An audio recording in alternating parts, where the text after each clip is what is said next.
ram coming off of 95, and the speed limit is 35 mile an hour. And now it comes into Route 1 at the intersection T, and Route 1 has allowed also provision for this ramp to turn into a highway.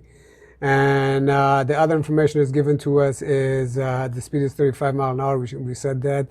Looking at the board, and it's going to be find the width of the roadway if we're going to use a single vehicle unit truck, and use a 0.06 for super elevation. All right, now let's get to work. So you remember this formula we had before for finding a radius of the curve based on a speed, and this R is equal speed squared v squared divided by 15 times E plus F. And E is given to us as a super elevation, and also F is from the chart that you can see on the screen. You can find that. So in here, basically, we have all the information. We can calculate the radius. It's going to become 35 miles squared, and divide that by 15 times 0.06 plus, and F comes out from the chart is between 30 and 40. So let's say it's 0.155. 0.155, and therefore our R comes out to become 379.8. 379.8. And from there, you're going to go ahead and take a look at the chart. It's on a board. From that chart, you're going to go down all the way to where we have our radius between 300 and 400, right? And then, between 300 and 400. And then we go to class B for single unit truck, and comes out to 15. So our width, it comes out to 15. Oh, that wasn't a hard problem. In this lecture, we're going to do some few problems. One of the first one we're going to do is how to find a stopping distance or braking distance when a vehicle is driving a certain speed. And say you're driving down the highway at 75 miles an hour, and suddenly you want to put on a brake. How long it take you to stop? And then the information that's given to us is basically they're given the curve of the equation, which is well, let's look at the problem on the board first. It says that a front-wheel drive vehicle has a 14-inch wheel, which is the information we need, and it's going uphill at 4% grade, and has a gear ratio of 4:1, and a draft slippage of 2%. The car has the torque engine curve is given by ME is equal 5 NE times 0.05 NE by power 2, and ME is the engine torque in foot per pound, and your NE is basically engine speed in the crankshaft. Excuse me. So now all this given to us, and it's a wet pavement, and 95% efficiency, and how we're going to find the braking distance, and how we're going to find how much horsepower this vehicle has at maximum. The point here, it says maximum. So when we send him maximum, we have this equation here. One of the first things we do, okay, we're going to go ahead and, this is basically like a quadratic equation. So what first thing we're going to do, we're going to go ahead and take the first derivative and set it equal to 0. That way we can find the speed, maximum speed of the crankshaft in the engine. So if I go ahead and let's do a dme dt. Remember this a long time ago when we took calculus? So 5 NE become 5 minus 2 times 0.05 times NE. And if we set this equal to 0, we're going to say, all right, 0 is equal 5 minus 2 times 0.05 times NE. And therefore, my NE comes out to, if I put 5 on the other side, you have 5 divided by 2 times 0.05, and that should come out to 50. What do I have? Comes out to 50.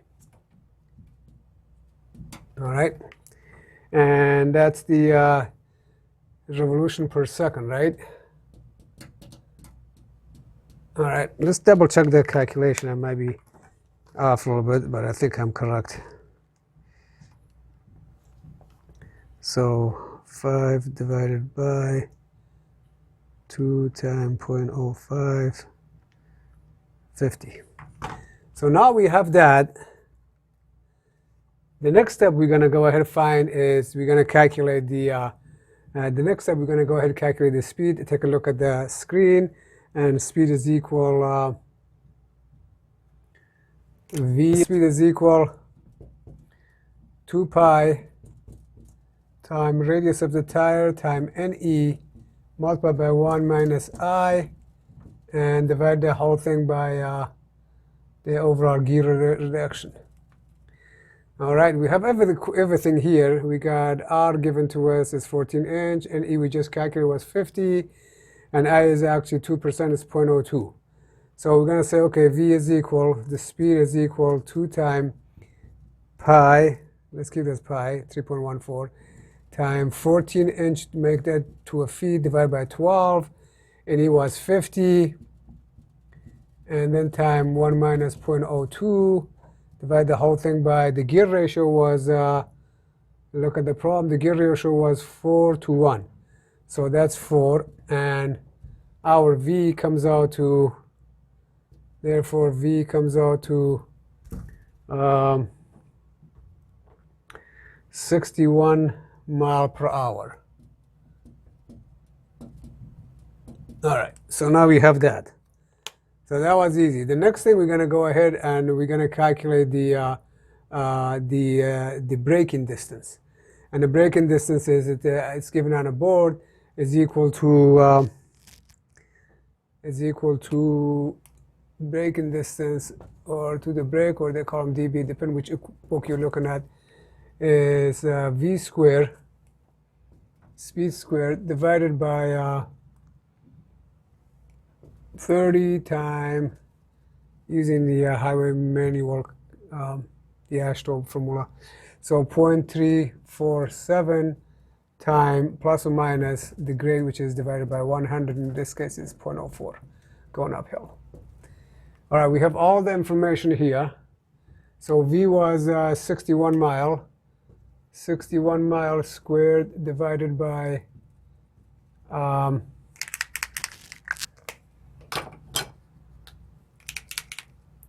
30 multiplied by 0.347 plus 0.04,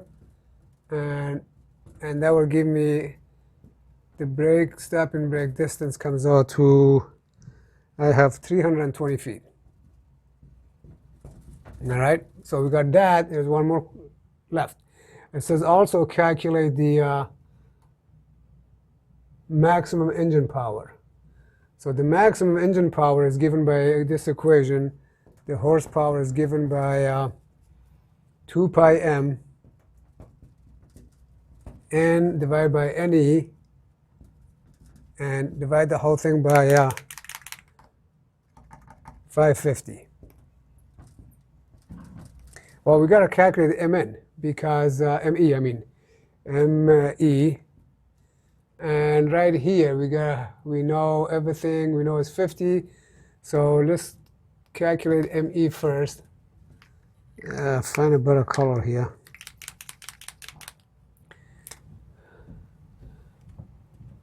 Me comes out to 5 times 50 minus 0.05 times 50 squared. So me comes out to 71.3 horsepower. No, that's wrong. All right, me comes out to, how do I calculate that? Oh yeah, I got it. 125. I was looking at the wrong line. So I got 125 here. Then I'm going to come back and say, okay, that's equal 2 times pi multiplied by 125 times 50. Divide the whole thing by 550. And my horsepower comes out to, now it's 71.3 horsepower.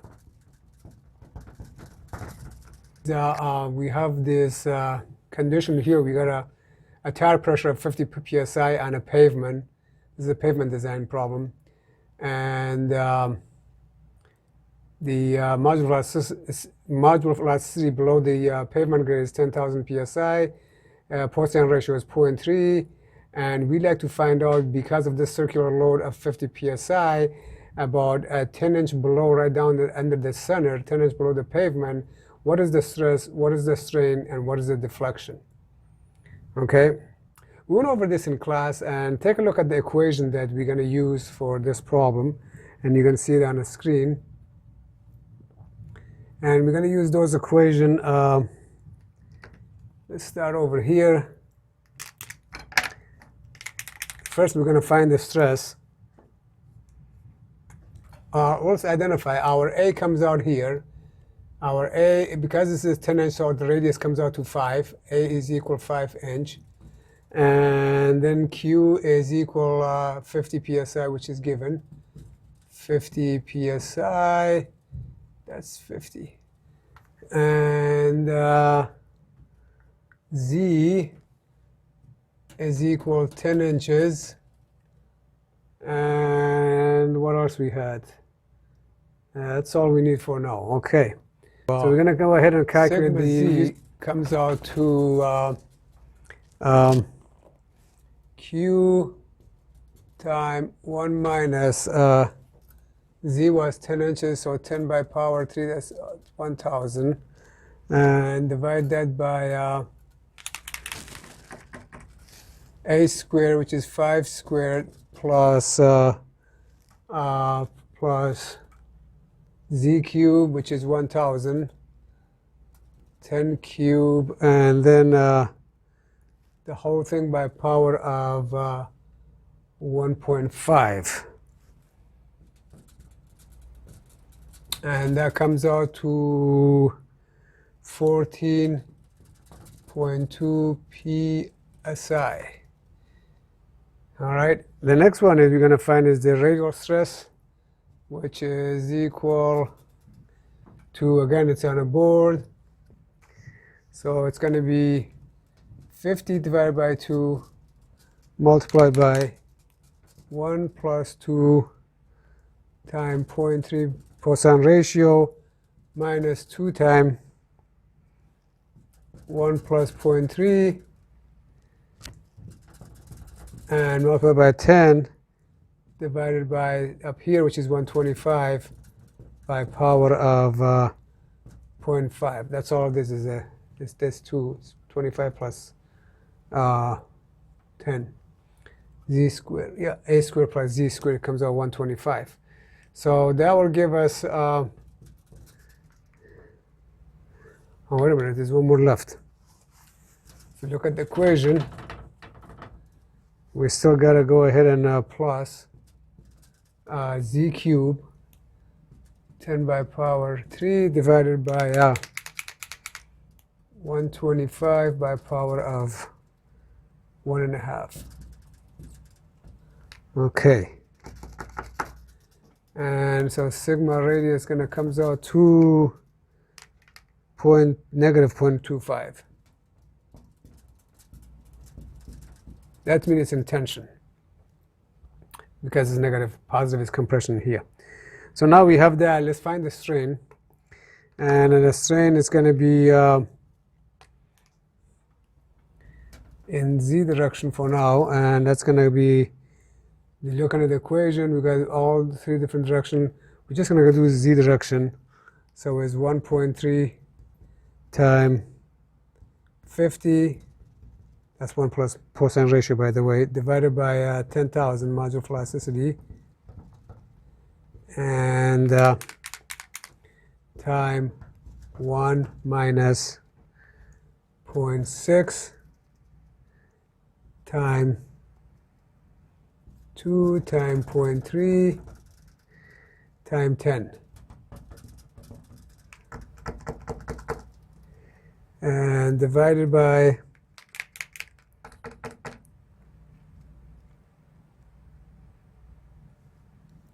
125 by power 0.5 minus 10 by power 3 times 125 by power of 1.5. These markers not doing good today with me.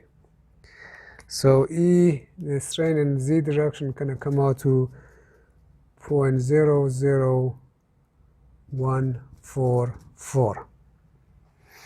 And we can use the same formula for finding ER and the radial one. But using the equation you see on the board, it is 1.3 multiplied by 50 times 5 and divided by E, which is 10,000, then multiply by